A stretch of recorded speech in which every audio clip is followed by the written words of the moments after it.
Yeah, thank you so much, my sister, for raising that, because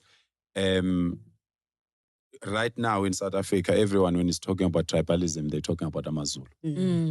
And that is a blanket approach to a crisis. Targets. And akufanele siyibuke kanjalo, because it comes from hate. Tina, they say people abathi sinenkani. It's because we stand our ground. Yes. Until further notice, we stand our ground. Sizokutshela ukuthi hayi ke mina kimi ke lokho akushiyo. When it's your job ukuthi uzungiconvince phela ukuthi ngibone, not ukuthi ufuna ngithi ngiyindoda, ngithi uthi ufika nje sengithi yebo. Thina asiyenzi leyo nto leyo. So sicela ukuthi iphele inzondo. Mina ngicela ukujabula macengwane mfowethu. Ngicela ukudlulisa okukhulu ukujabula. Ngoba maningi amagama wawakhuluma. Kuyangijabulisa ukuthi uguqe phambi kaBaba. Ungifonelile wathi angize lapha sizokhombisa ukweseka uBaba kuze kunokunye ukukhuluma ozokuqhubha ke phambili. Kodwa kuyangijabulisa ukuthi aphi lamazulu angahloniphi.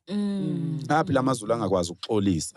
Aphi lamazulu angakwazi ukuguqa phambi kwendoda athi indoda cha ngibhedile. Ngibhedile ayedlule. KwaZulu kunjalo.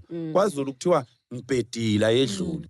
Ayiphele akufi umuntu kuthiwa nje ayiphele. Ngisho ngabe kuthiwa kuxabene abantu sekufa umuntu ngapha kwafa umuntu ngapha. Kodwa mase kukhishwa igama lokuthi ayiphele. Ayiphele. Sizothi ke lokhu ukuxabana phakathi kweinhlanga zizodwa, amazulu ebandlululana odwa. Amashangane ebandlululana odwa, abeSuthu bebandlululana bodwa, amaXhosa ebandlululana odwa, amaMpondo, amaPedi, amaVenda obani bebandlululana. Sizosukumela lokho ke thina. Ukuthi thina ke sizoyi self-appointed ambassadors. Azosukuma athi umXhosa wakithi ukuthi nganya mangizwe igama elilodwa uthi barabeke barabeke mangizwe elilodwa igama ngithi right.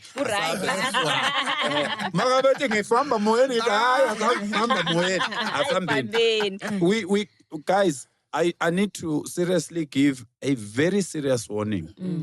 Let us stop behaving like politicians. Let us stop criticizing abelungu.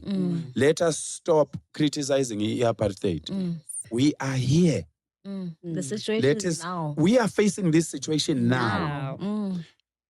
Let's do away with ama marches and everything. And we're going to get to this thing, Yamashangane, Namamachi, Nabantu Bokfiga, and everything. Guys, we have horrible stories about Abantu who are coming, our African brothers, what they do to our women. Tina njengamazulu, our priority. The first line of defense, we defend Abantu besifazane. We defend women. That is our culture. The reason why you saw us. But it's lost now, though. Like The first thing when we wake up in the morning, the first thing we do, we go check on women and children. Umsebenzi wethu njengamadoda kwaZulu ukusukuma sivikele in. We've accommodated our African brothers.